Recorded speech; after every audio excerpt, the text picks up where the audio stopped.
This morning at our local Augusta lawn care location, we had orientation for 12 new employees. And I actually told them in this meeting, it's their first day of work. We have a whole day of orientation and training, et cetera. And I spoke to them for maybe 15, 20 minutes at the very beginning. And in that part of me talking to them, I literally say this statement: I do not want you to be working here in 3 years.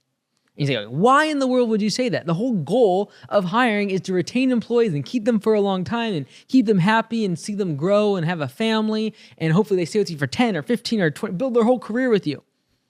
I actually say that if you are working here within 3 to 5 years, I have failed you as a boss. Why do I say that? Because I truly believe that the first step to irrelevance is complacency. I believe that someone getting in a rut of the same position, the same type of responsibilities, the same job title for years on end is the first step towards stagnation and eventual death.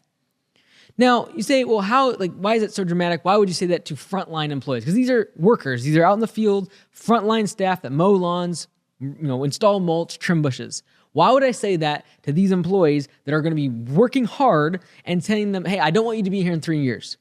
The reason is because we've created a culture where I'm going to repel individuals that just want to stay status quo. They just want to stay stagnant. They don't want to improve themselves. They don't want to listen to audiobooks or podcasts. They don't want to try to achieve or push their boundaries or push their skill sets to be able to lead, manage, and sell. If they don't want to do that, I don't want them around. I'm going to repel them as much as possible by saying, look, within the next 3 years, I expect you to not work here. Either A, you're going to move up inside the organization because of the skills offered, or B, you're going to take those skills and you're going to do something cool with them. So at Augusta Lawn Care, the reason I don't want them to be mowing lawns in 3 years is because I want them to either have moved up to a management position, I want them to go start their own Augusta Lawn Care location, or I want them to go and get a better job someplace else. I said this morning, I told these frontline employees, you do not want to be mowing lawns for the next 10 to 15 years of your life. This is not a good career decision. I said that. And some people are like, well, that's demeaning. You're like putting them down. No, I'm being realistic instead of saying, oh, you're going to build your career here. We want to have a family and for the next 10 years, you can work here. That's not true. And the ideology is almost damaging to an employer when in your mindset, you're trying to keep employees for long, long periods of time and they're frontline employees. You're robbing yourself mentally and all the energy and emotionally you're going to pour into that ideology. And you're robbing the employees because they need to move ahead in their career. They should not be at an entry-level position for multiple years on end if you've created a place of work where they can come and work on their skills, their experience, and actually grow inside your company. Now, obviously, I would love to have these employees stay with us, move up inside the organization, become an estimator, a general manager, work within the franchise or at command center, or go start their own location. And we certainly highlight the individuals that have done that. The people that have moved to the organization, start at the very bottom and work their way up. Marcus, general manager. Lee, selling franchises. Liz, operations manager. Lonnie, head of command center. These are all people that moved up from the bottom, including people like Nick and Austin and Tyler that have gone and actually started their own location after working out in the field. And again, sitting in that same meeting where I say, I don't want you to be here in 3 years.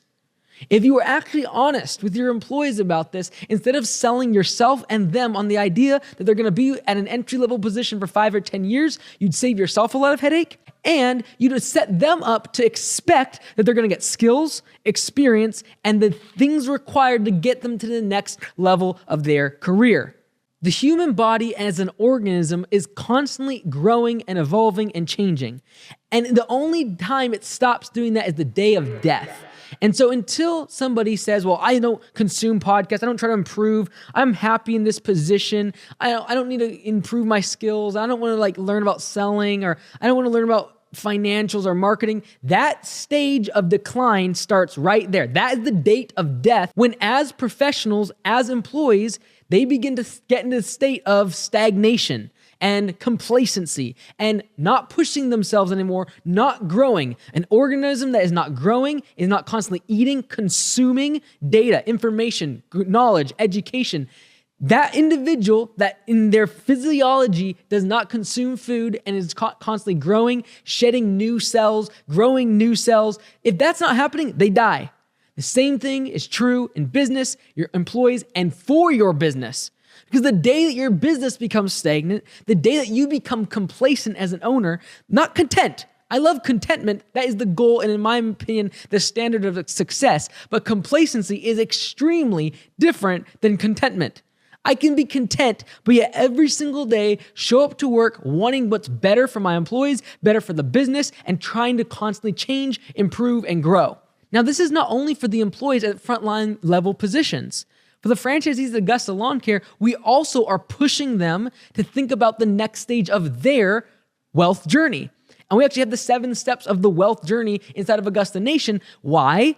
Because I don't want them to think about mowing lawns and getting more customers just now. That's fine. That's good. But I also am looking down the road in the fact that eventually they've got to diversify into other asset classes. They've got to figure out how to take control of their own personal finances and start investing in stocks or real estate. These are things we're already starting to think about because I don't want them just to be mowing lawns for the next 10 to 15 years. And I don't want them to just have 5 or 10 employees also just mowing lawns and making a great profit margin on their business, but having no idea how to tax efficiently invest that money. So what are we doing? We're not allowing complacency. We're constantly trying to improve, grow, and change. Now, if all of this sounds good and you're like, yes, I need to do that with my employees. We need to have constant improvement. We're gonna have an Audible program now. We're gonna have optional meetings and we're gonna do open book management. We're gonna do P for P. All of that is good and fine.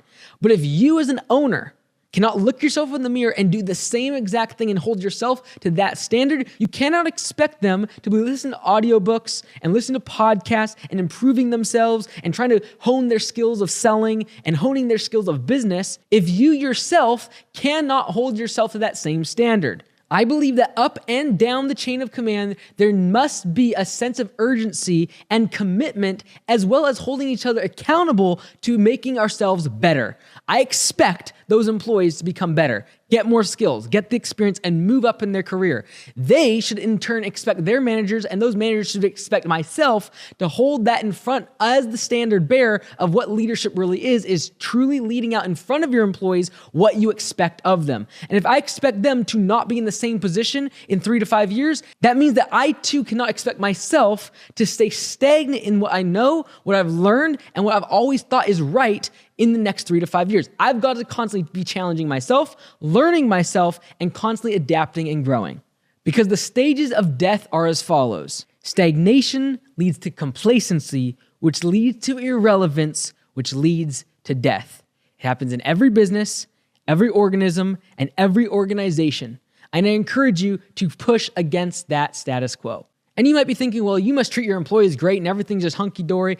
Check this video over here where actually I tell you about the story of how I have not given a single pay raise to those frontline employees for several years. Seems crazy? Check it out. Followed by,